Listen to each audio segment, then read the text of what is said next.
Praise the lord. దేవుడు మనల్ని ప్రేమించి మనకు మరొక దినాన్ని అనుగ్రహిస్తూ వచ్చారు. అందును బట్టి దేవునికి స్తోత్రం. ఈ ఉదయకాలము దేవుని వాగ్దానం. మొదటి దినవృత్తాంతాల గ్రంథము 14వ అధ్యాయము 15వ వచనం. దేవుడు నీకు ముందుగా బయలు వెళ్ళి ఉన్నాడు. సో దేవుడు మనల్ని ప్రేమించి దినమంతటి కొరకై ఈ ప్రశస్తమైన వాగ్దానాన్ని మనకు అనుగ్రహిస్తూ వచ్చారు. దేవుడు నీకు ముందుగా బయలు వెళ్ళి ఉన్నాడు. ఉదయకాలం దేవుడు మనకు ముందుగా బయలు వెళ్ళి ఉన్నాడని వాగ్దానం చేస్తూ వచ్చారనమాట. మనం కొన్నిసార్లు అనుకుంటూ ఉంటాం, మనం ఏదైనా పనులు చేయవలసి వచ్చినప్పుడు సో దేవుని యొక్క సహాయము, దేవుని యొక్క తోడు, సో దేవుడు మాట ఇస్తే ఖచ్చితంగా ఆయన నెరవేరుస్తాడు. సో దేవుని కాపుదల ఉంటే మనకి ఎంతో మంచిదని కొన్నిసార్లు మనం ఎక్కడైనా బయలుదేరేటప్పుడు వెంటనే ప్రార్థన చేసుకొని వెళ్ళడం ఒక మంచి అలవాటుగా మనం చేసుకుంటాం. సో అయితే మనం ఈ ఉదయకాలం దేవుడు మనకిచ్చిన ఈ వాగ్దాన ప్రకారము ఈ సందర్భం దావీదు గురించి రాయబడుతూ వచ్చింది.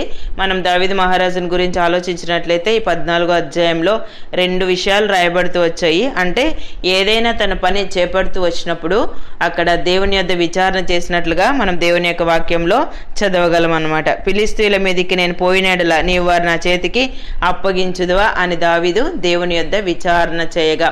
సో దేవుడు మాట్లాడిన మాటలు కూడా అక్కడ రాయబడుతూ వచ్చాయి.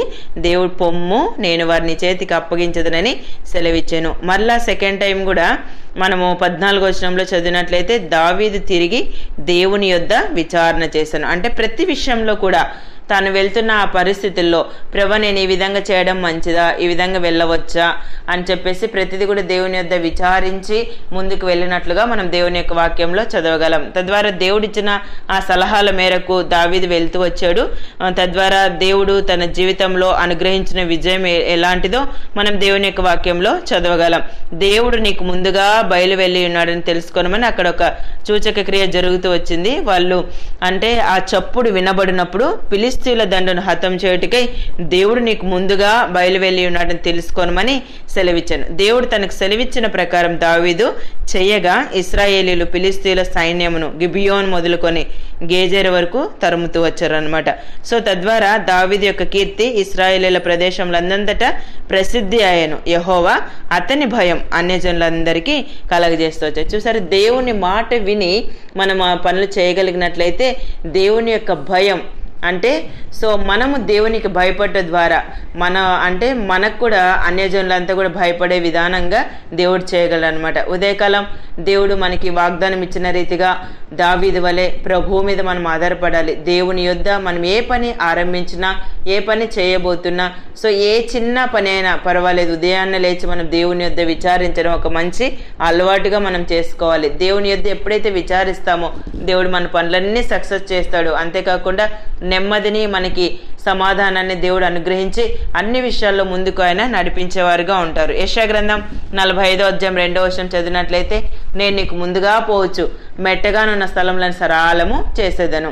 దేవుడు ఉదయకాలం మెట్టగానున్న స్థలాలు కూడా సరాలం చేస్తానన్నాడు. ఇత్తడి తలుపులను పగలగొడతానన్నాడు, ఇనుప గడియలను విడగొట్టేదనన్న అధ్యాయంలో రాయబడుతూ వచ్చిందనమాట. మనము అంటే మన దేవుని మనం గురిగా కలిగి ఉంటూ వచ్చినప్పుడు మన ప్రతి పరిస్థితిలో దేవుడే మనకంటే ముందుగా బయలు వెళ్తాడు, మనకంటే దేవుడే ముందుగా పోతాడు అనమాట. ద్వితీయోపదేశకాండం 31వ అధ్యాయం 8వ వచనం చదివితే నీ ముందర నడిచేవాడు యెహోవా, ఆయన నీకు తోడయుండును, ఆయన నిన్ను విడువడు, నిన్ను ఎడబాయుడు, భయపడుకుము, విస్మయం అందుకు మన ఇశ్రాయేలీలందరి ఎదుట అతనితో చెప్పాను. చూసారా, మనం దేవుని యొక్క ఆజ్ఞలు అనుసరిస్తూ వచ్చినప్పుడు, దేవుని మనం ఫాలో అవుతూ వచ్చినప్పుడు అన్ని విషయాల్లో కూడా దేవుడు మనకు ముందర నడుస్తూ మనకు తోడై ఉంటాడు, మన విడిచిపెట్టాడు, ఎడబాయడు.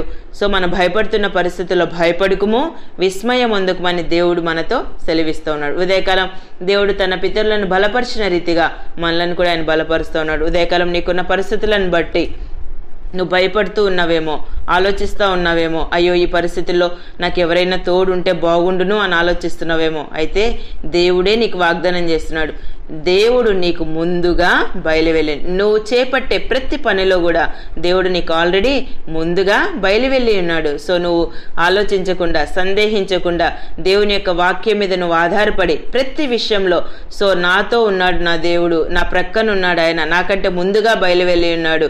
సో దేవుడే నాకు ముందుగా బయలు వెళ్ళినప్పుడు నాకు నాకేంటి ప్రాబ్లం అని నువ్వు ఆలోచించి నువ్వు సేవిస్తున్న దేవుడు ఎవరో నువ్వు గుర్తెరిగి ఆయనను వెంబడించినట్లయితే దావీదుకు ఫిలిష్తీయుల మీద విజయం అనుగ్రహించిన రీతిగా ఉదయకాలం తప్పకుండా మన పరిస్థితులన్నిట్లో కూడా విజయాన్ని అనుగ్రహించి మనల్ని ముందుకు నడిపించేవారుగా ఉంటారు. ఉదయకాలం దేవుడు అనుగ్రహించిన ప్రశస్తమైన వాగ్దానం మన జీవితాలకు అన్వయించుకొని ముందుకు కొనసాగినట్లు ప్రభు మనందరికీ సహాయం చేయనుగాక. ప్రార్థన చేసుకుందాం.